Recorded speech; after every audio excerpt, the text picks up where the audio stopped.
আল্লাহ তো কারো রহমান ডাকে খুশি হয়, কারো রহিম ডাকে খুশি হয়, কেউ বা ফানি নিয়ে মার জন্য দাঁড়ায় থাকলে খুশি হয়। আল্লাহ কখন কার উপর খুশি হয় বলা যায়। সেজন্য আল্লাহর কাছে একটা জিনিস চাইবেন, আল্লাহ এতদিন আমি তোমার কাছে অনেক কিছু চাইছি, আজকে কিচ্ছু চাইবো না, আজকে শুধু একটা জিনিস চাইবো। রব জিজ্ঞেস করবে কি চাস বল, তখন আপনি বলবেন ইয়া রব আমি তোমার কাছে তোমাকে চাই। সুবহানাল্লাহ, শুনি না, আমি তোমার কাছে তোমাকে চাই। রব বলছে ফালসার নিবি না ফালসার? আপনি বলবেন যে যতদিন বোকা ছিলাম ফালসার খুঁজছি, এখন আমি চালাক হইছি, আমি আর ফালসার নিতাম না।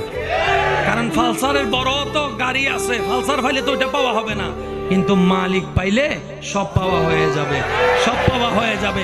আমি সৃষ্টি চাই না, স্রষ্টা চাই, কারণ আমি জানি স্রষ্টা যার হয়ে যায় সৃষ্টি তার হয়ে যাবে।